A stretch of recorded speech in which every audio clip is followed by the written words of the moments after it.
दे धडक बेधडक आपल्या परिसरातील ताज्या घडामोडी, घटना, समस्या, विविध क्षेत्रातील सर्वदूर बातम्या पाहण्यासाठी लोकशक्ती लाईव्ह न्यूज चॅनलला सबस्क्राईब करा आणि नोटिफिकेशन मिळवण्यासाठी बेल आयकॉनला प्रेस करा.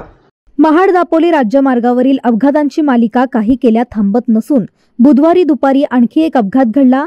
मांडवकर कोंड गावाजवळ पुणे फौजी अंबवडे ही एसटी बस रस्त्यावरून घसरून झालेल्या अपघातात बस चालक, महिला वाहक आणि 8 प्रवासी गंभीर जखमी झाले आहेत.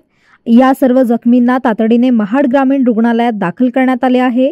ही एसटी बस पुणे फौजी ते अंबवडे अहिरे कोंड या मार्गावर नियमित प्रवास करत असताना मांडवकर कोंड गावाजवळ रस्ता ओलांडताना चालकाचा ताबा सुटून ती रस्त्याच्या कडेला घसरली.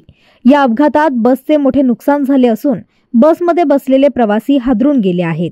अपघातात जखमी झालेल्यांमध्ये चालक अविनाश लोखंडे वय वर्ष 34 यांचा पाय गंभीररित्या जखमी झाला आहे, तर महिला वाहक पौर्णिमा होन कडसे वय वर्ष 46 हिच्या हाताला गंभीर इजा झाली आहे.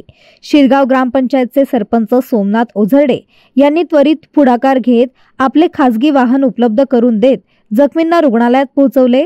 तसेच काही जखमी प्रवाशांना महाशक्ती अँब्युलन्सचे अनिल चव्हाण यांनी तात्काळ महाड ग्रामीण रुग्णालयात हलवले.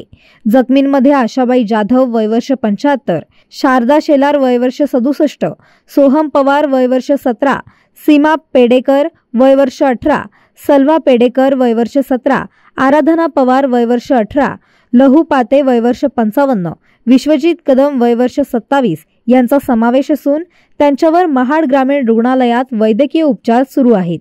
अशा अपघातांमुळे प्रवाशांच्या सुरक्षेचा प्रश्न ऐरणीवर आला आहे. अशा घटनांना जबाबदार कोण आणि अपघात रोखण्यासाठी प्रशासन कोणती पावले उचलणार हा प्रश्न आता अधिक तीव्र झाला आहे. लोकशक्ती लाईव्हसाठी न्यूज ब्युरो, महाड.